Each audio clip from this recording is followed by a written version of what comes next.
And now, the proud little Seaman Loud presents our version of Disney's Mr. Lincoln. Welcome to Great Moments with Mr. Clinton, starring our little audio animatronic answer to the deterioration of respect for the office of the President of the United States, Willy! Thank you, thank you, thank you. And let me just say this. Thank you. I am your president. Hey, wait a minute now. I haven't even started the jokes yet. And now, without any further to-do, here comes the hilarity. How do you recognize Al Gore when he's surrounded by Secret Service agents? Easy. He's the stiff one. Now, here's something for you folks to ponder. You know what I say to Hillary right before sex? See you in an hour, honey. Huh, but seriously, folks. One day I was jogging along the beach, as I am wont to do, when I found a lamp. I rubbed it, the lamp that is, and a real genie appeared. I was amazed. "What is your wish?" he asked. "Isn't it obvious?" I replied. "Peace in the Middle East. See this map? Make these countries stop fighting each other." The genie looked at the map and then looked at me. "Damn it, man, I'm good, but I'm not that good. These countries have fought for thousands and thousands of years. It just can't be done. Make another wish." Well, I thought about it, and then it struck me I knew exactly what I wanted. You know my wife, Hillary? I want you to make her the most beautiful woman in the world, and I want you to make everybody like her. And do you know what that genie said? Here, let me see that damn map. Enjoy the veal, I'll be here all week. Just the other morning, I jogged down to McDonald's with Hillary's new puppy. A guy yelled at me, "Hey, Mr. President, cute puppy." I replied, "Yeah, ain't she? I got her for Hillary." And he yelled back, "Good trade." Oh, I love it. Last summer, Vice President Al Gore and I were guests at a barbecue fundraiser when I noticed an old dog lying by the podium licking himself. I leaned over to Al and said, "Boy, I sure wish I could do that." You know what Al said? "I don't know, Mr. President.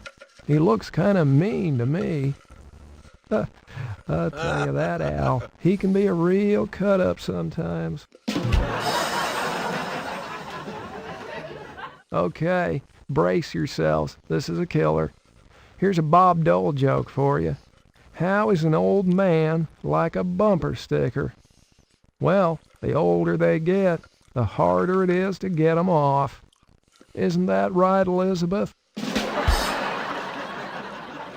Now, ladies and gentlemen, if there's one thing you know about me, it's that I am an expert on the fairer sex. Now, follow me on this. From age 13 to 18, a woman is like Africa, virgin and unexplored. From age 18 to 30, she's like Asia, wild and exotic. From age 30 to 45, she's like the United States of America, fully developed and free with her resources. From age 45 to 60, she's like Europe, well explored, nearly worn out, but still has points of interest. From age 60 on, she is like Australia. Everybody knows it's down there, but nobody really cares. Somebody douse me, I'm on fire. What do you get when you cross an onion and a donkey? Well, most of the time you get an onion with really long ears. But every once in a while, you get an ass that'll bring tears to your eyes. And if you see one, call me on the hotline. Now, folks, stop me if you've heard this one. No, I'm just kidding. Don't stop me. An airliner went through some really violent turbulence, rough enough that the flight attendants strapped themselves in and many of the passengers were airsick. When they finally got through it and the air calmed, the captain's voice came over the intercom. "Well, folks, that was quite some ride, wasn't it? But we came through it with flying colors, and I'm glad to report it looks like the remainder of our trip will be smooth sailing. On behalf of myself and the flight crew, I'd like to thank you very much for your cooperation and extend our best wishes for a pleasant stay in Boston." Then, wrongly believing he had switched off his microphone, he said to his co-pilot, "What a friggin' ride. Man, I could use a strong cup of coffee and a blowjob right about now." As a stricken stewardess dashed up the aisle to inform him his microphone was still on, a sweet little old lady called out to her, "Honey, don't forget the coffee." Once when I was in college, I ate a hash brownie, but I didn't swallow. You know my definition of safe sex? Well, it's any time Hillary is out of the White House. One of my top aides, at least one of the ones who's still with me, Andrew Fairthorne, told me that joke. It's not bad, huh? Thanks, Andy. You know that FBI file we got on Al Lowe? Honest mistake, I swear. And, you know, you can trust me. The Pope dies. And, well, naturally, being the Pope, he goes to heaven. It'd be kind of funny if he didn't go to heaven, huh? That'd be a whole nother joke. Now, he's met in heaven by St. Peter at the pearly gates, and after a whirlwind tour of heaven, is told that he can enjoy any of the myriad recreations available. He decides that he's going to read all the ancient original texts of the Holy Scriptures. After an eon or so to learn the languages, he sits down in heaven's library to pore over every version of the Bible. Suddenly there's a scream in the library. The angels come running only to find the Pope huddled in a chair in a corner crying to himself, muttering, "R! They left out the R!" God himself takes him aside, offers him comfort, and asks him about the problem. The Pope sobs again. "It's the letter R. The word was celebrate." Think about it. Another one of the ones you'll laugh about on the way home. The convent is being remodeled, and 2 nuns are assigned the task of painting the library. Mother Superior cautions them not to get even a drop of paint on their habits. After discussing this for a while, the 2 nuns decide to lock the door of the room, strip off their habits, and paint in the nude. Can you imagine such a thing? In the middle of the project, there comes a knock at the door. "Who is it?" called one of the nuns. "Blind man," replies a voice from the other side of the door. The 2 nuns look at each other and shrug, and deciding that no harm can come from letting a blind man into the room, they open the door. "Nice tits," says the man. "Where do you want me to put these blinds?" Rush Limbaugh is a big fat idiot. Oh, I don't want to talk about the book. I just love that title. Now, don't you just love those Republicans? Bob Woodward writes bad stuff about Nixon, and he's a liar. Bob Woodward writes bad stuff about Reagan, and he's a liar. Bob Woodward writes bad stuff about me, and he's a thoroughly researched journalist. Oh, boy, I sure got the short end of that PR stick. So what if Hillary consults with the dead?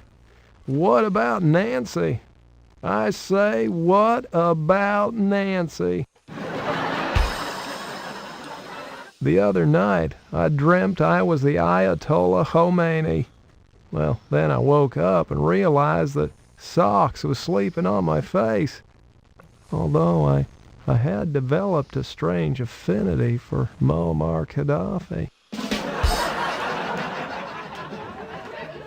Now, ladies and gentlemen, is it just me, or does Jimmy Carville sound like a hillbilly in a blender? Now, Vice President Al Gore had been working lots of late nights with me. Tipper, his lovely wife, decided to give him something to come home for. She bought a pair of crotchless panties. You know what I'm talking about. And when Al came walking in, there she was, sprawled across the sofa with her new purchase clearly displayed. "Don't you want a little of this, honey?" she purred. Al took one look and said, "Not after what it did to those panties."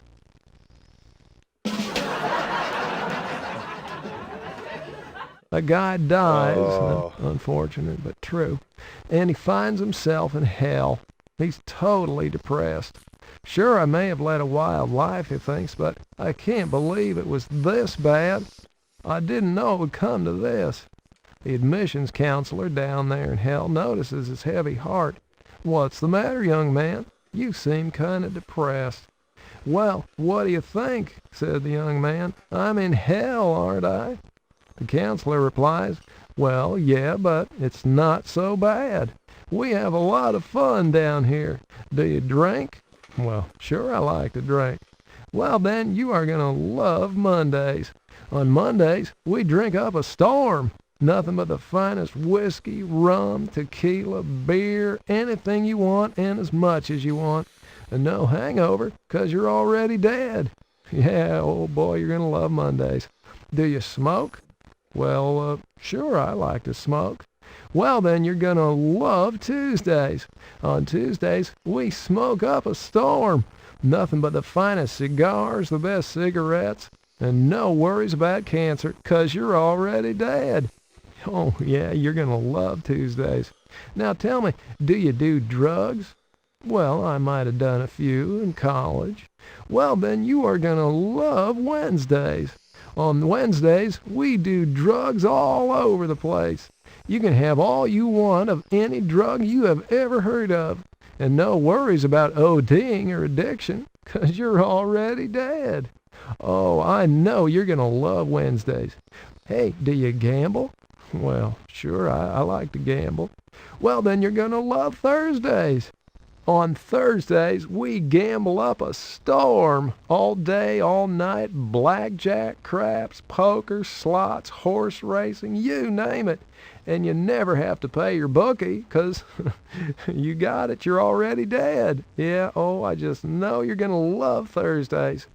Now, let me ask you this. Are you gay?" No." "Uh-oh. Well, then, you are gonna hate Fridays." Jesus Christ. One of my secretaries stopped in at a bar in Georgetown for a drink. As she waited at the bar, she was startled to hear a bowl of pretzels say, "Lady, you are beautiful." She was questioning her own sanity when the bowl of peanuts said, "Lady, you're not just beautiful, you are gorgeous." As the bartender returned with her drink, she told him, "Your bowl of pretzels said I'm beautiful, and your peanuts said I'm gorgeous." And the bartender replied, "But of course, ma'am, they're complimentary." Oh, Lordy. Now, I knew this guy, who shall remain nameless, back in Little Rock, who called his wife one evening and said, "Honey, I've been invited to spend a week fishing with some of my best customers, but they're leaving right away. Could you pack my clothes, my fishing gear, and, oh, don't forget my blue silk pajamas. I'll be home in a few minutes to pick 'em up." An hour later, he flew into the house, grabbed his stuff, and raced off. A week later, he returned. His wife asked him, "Did you have a good week, dear?" "Oh, yes, honey, it was great." "But you didn't pack my blue silk pajamas." His wife smiled and said, "Oh, yes, I did. They're in your tackle box." It's okay, folks. I know you're laughing inside. Oh, boy. When I was in grade school, my teacher played a game. She said, I'm holding something behind my back that's long and hard and has a pink tip. I quickly raised my hand. Is it a pencil, teacher? No, little Billy, she said, but I like the way you're thinking.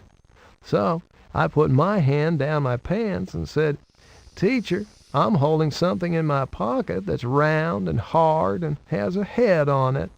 She cried, All right, that's it. You're going straight to the principal's office, Billy. Wow, I said. It's only a quarter, but I like the way you're thinking. When I was young, I wanted to become a priest until I found out what nun meant. Oh. Why do men have belly buttons? So co-eds have a place to park their gum on the way down. What did the doctor say to the man who was nervous about being circumcised? Well, it won't be long now. Oh.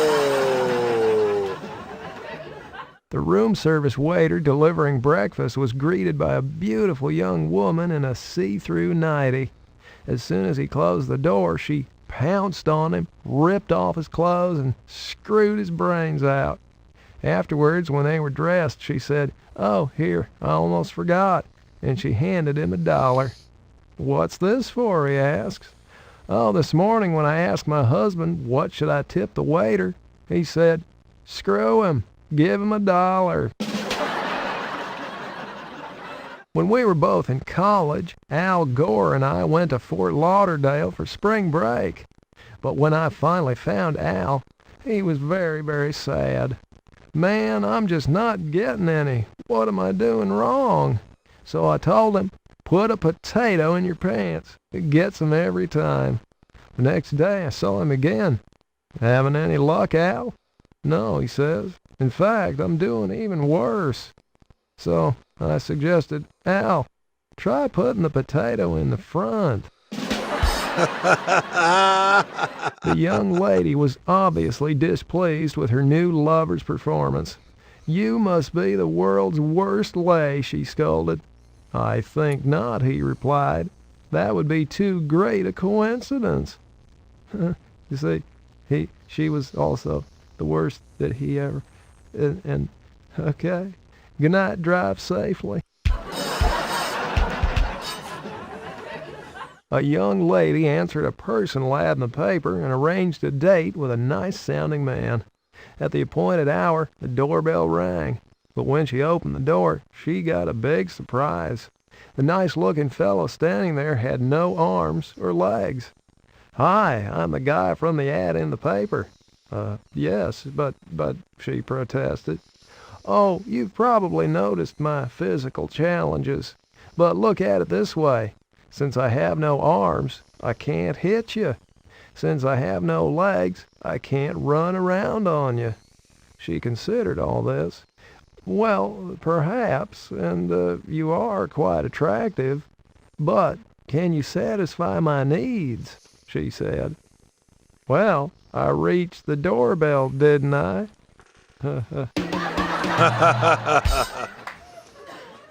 An attractive young mother, oh, they're the best kind, was having the birds and bees lecture with her little girl. To make a baby, the daddy puts his sperm in the mommy's tummy. Well, I don't understand, the little girl said. If the daddy puts his sperm in the mommy's tummy, does that mean that the mommy has to swallow the daddy's sperm? Oh! Well, said the mommy, only if the mommy wants jewelry.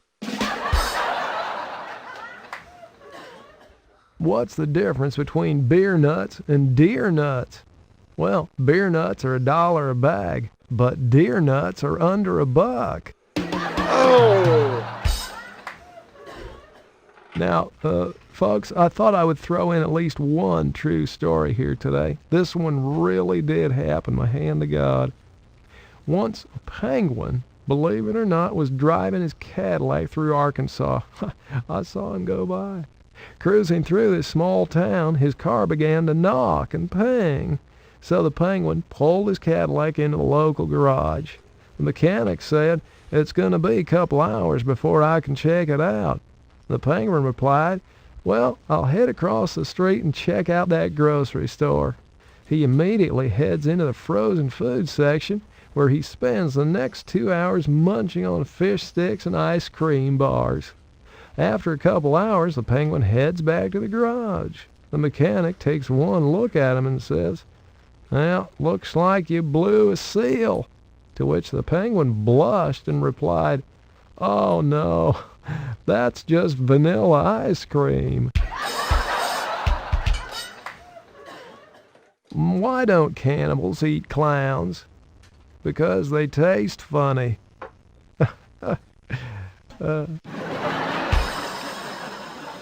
You know how a French woman holds her liquor?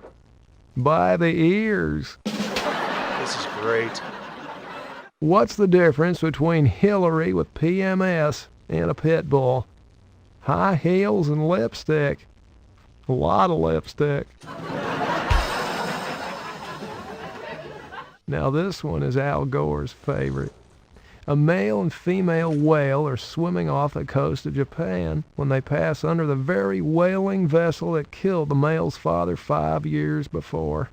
Excited at the chance to exact revenge for his father's death, the male says, "Let's swim right underneath the ship and expel air through our blowholes until we capsize that boat.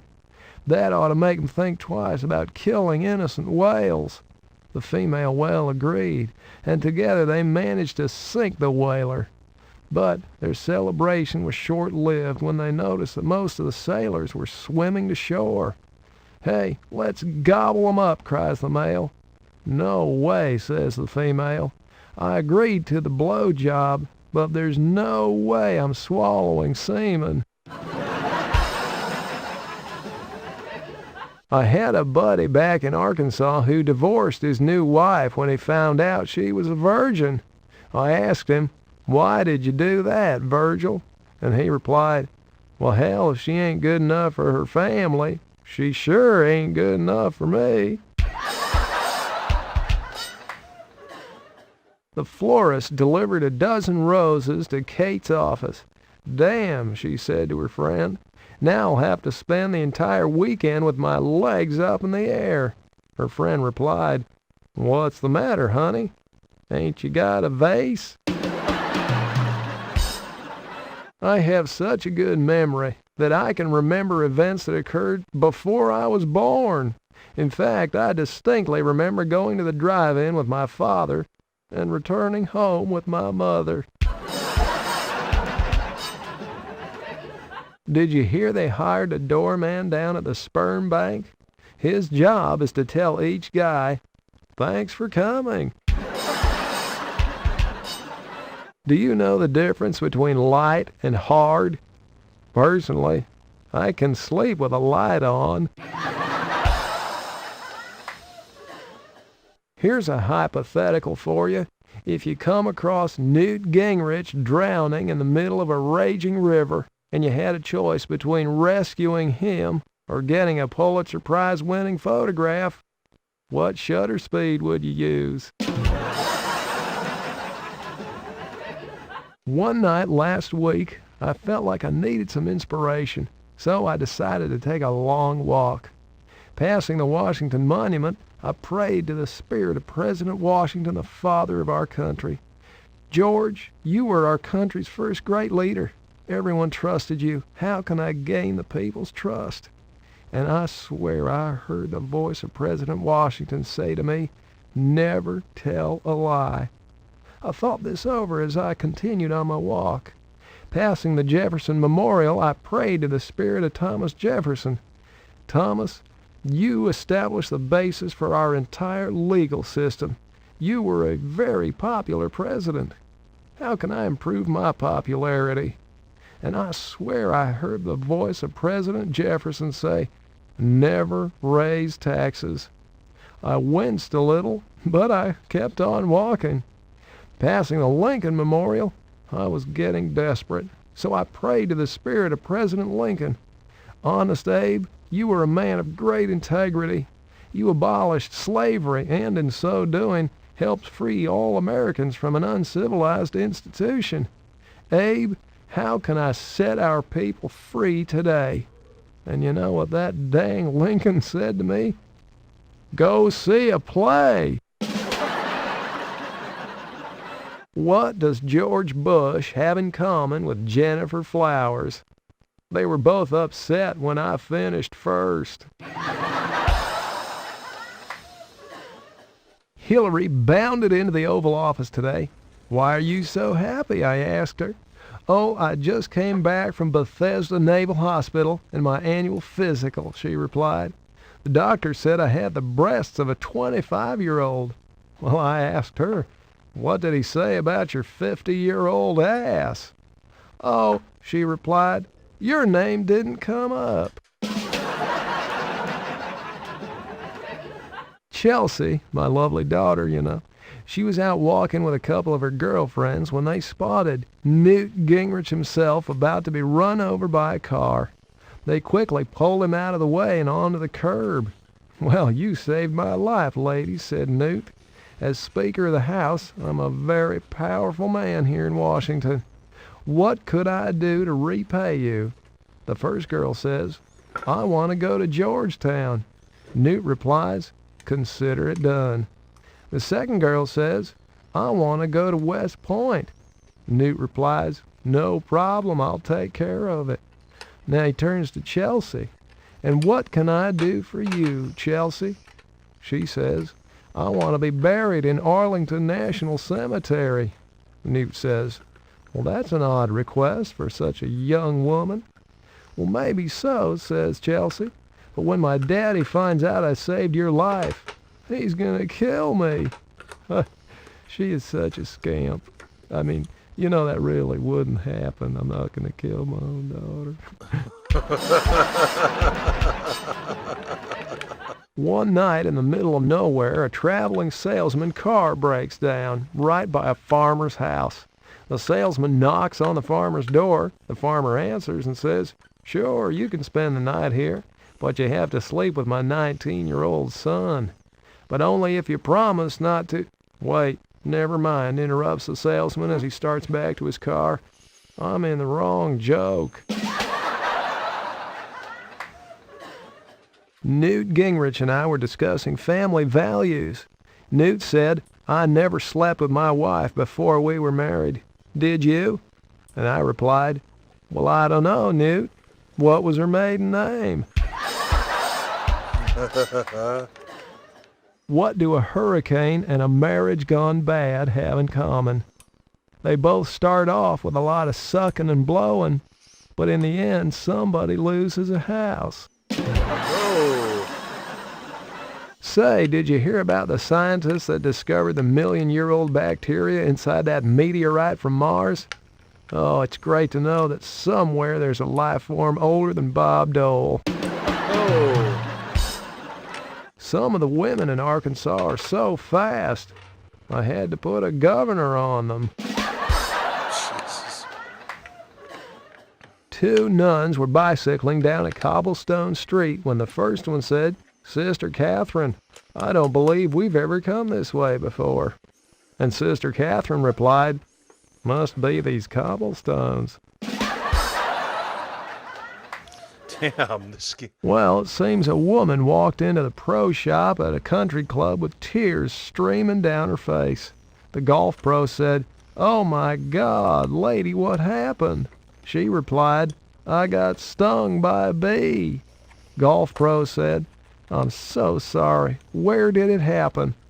She replied, between the first and second holes. To which the golf pro answered, oh, that's your problem. Your stance is too wide.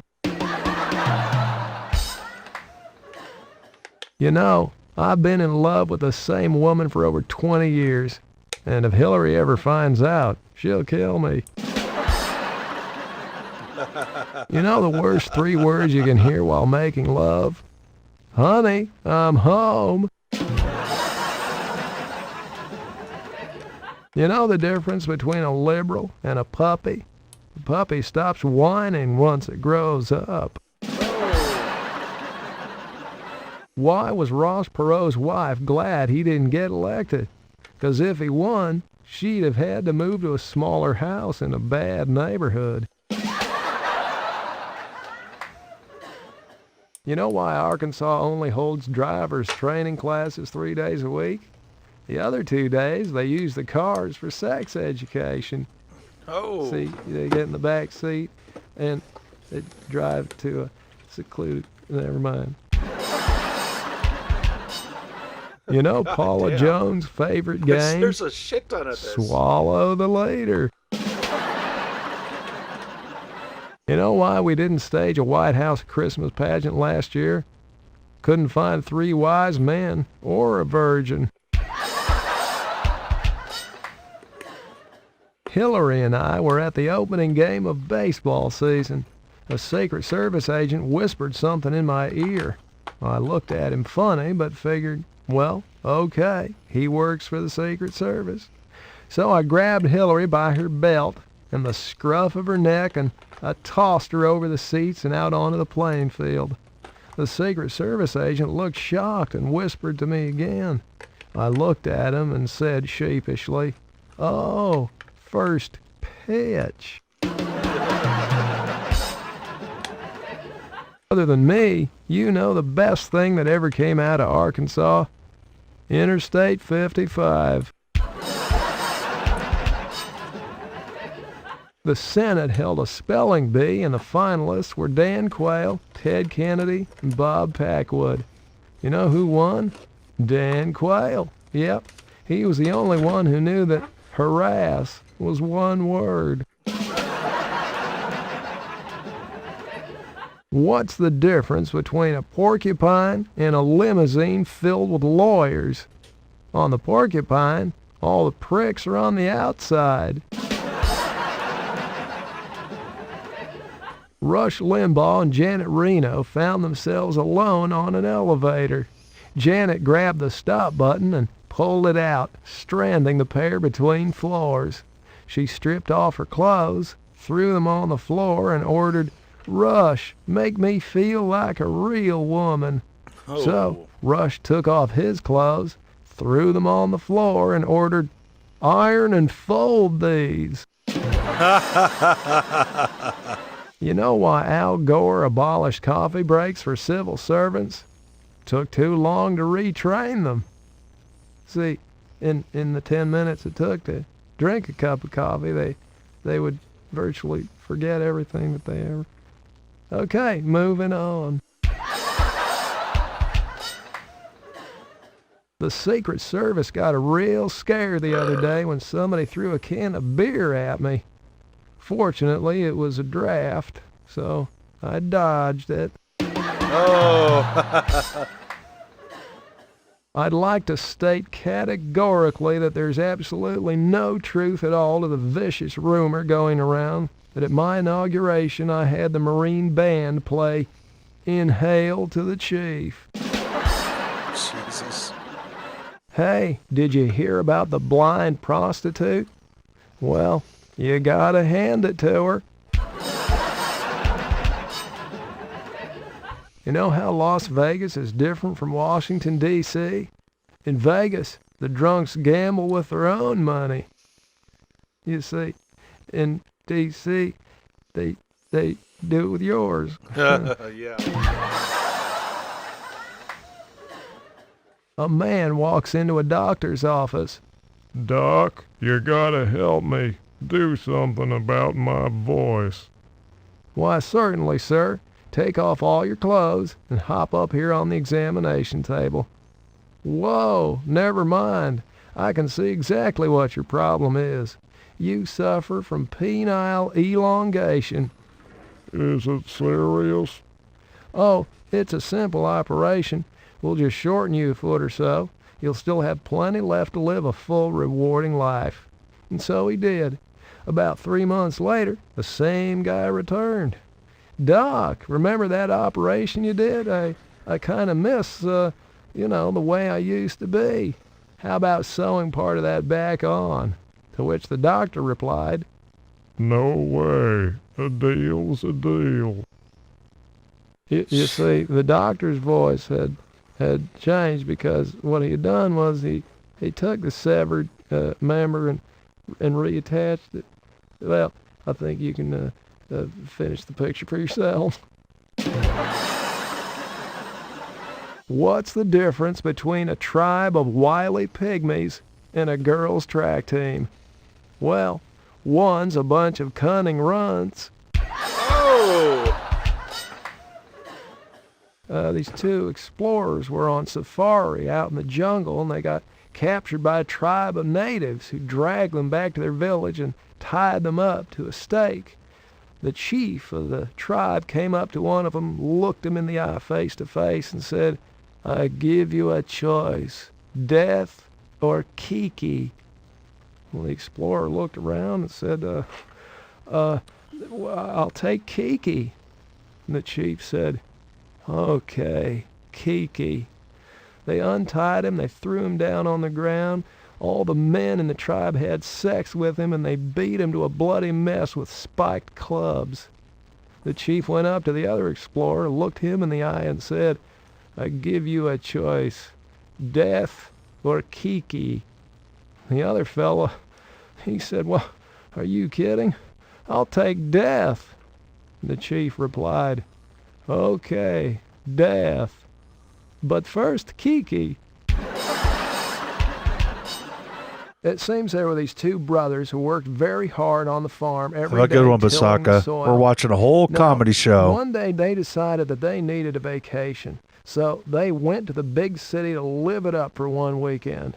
They had a great time in the big city, and they were driving home back to the farm on Sunday night when their truck broke down right after the sun had set.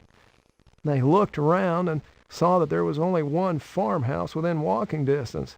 They left the truck by the side of the road, went up to the farmhouse, and knocked on the front door. The farmer answered the door and said, "Yes, what can I do for you?" The brothers said, "Well, sir, our truck broke down by the side of the road, and it's too dark to try to fix it. We were wondering if maybe you had a place where we could spend the night, and we'll be out of here in the morning." The farmer looked at him and said, "Well, the only room I have is my daughter's bedroom. I suppose you could sleep on the floor, but I don't want any hanky-panky or monkey business in there." Two brothers agreed. They said, "Oh, sir, don't worry. We're gentlemen. We just want to sleep. We'll be out of here when the sun rises." So they're in the daughter's bedroom on the floor with blankets, trying to go to sleep, when the daughter, who was in the full flower of her girlhood, taps one of the brothers on the shoulder and says, "Hey, would you like to roll in the sack with me?" And the brother looks around and says, "Well, sure, why not?" The daughter says, "Now, you wouldn't want to catch anything, and I wouldn't want to get pregnant, so I want you to wear this." She hands him a condom. He puts it on, jumps in the sack, and has a roll in the hay with the lovely daughter. When they're finished, the daughter taps the other brother on the shoulder and says, "Your turn, good looking. But I don't want to get pregnant, and you don't want to catch anything, so wear this." She hands him a condom. He puts it on, jumps in the sack. They roll in the hay. He gets back down on the floor and goes to sleep. Now, early the next morning, they get up with the sun. They fix their truck, and they're on their way. Father never knew anything about it. A couple weeks later, the brothers are out in the field, tilling the soil. One of them turns to the other and says, "Hey, you remember that farmer's daughter a couple weeks ago?" The other one says, "Boy, do I." And the other one says, "Do you really care if she gets pregnant or not?" And the other one says, "Well, no, not really." "Well then, let's take these damn things off." Oh!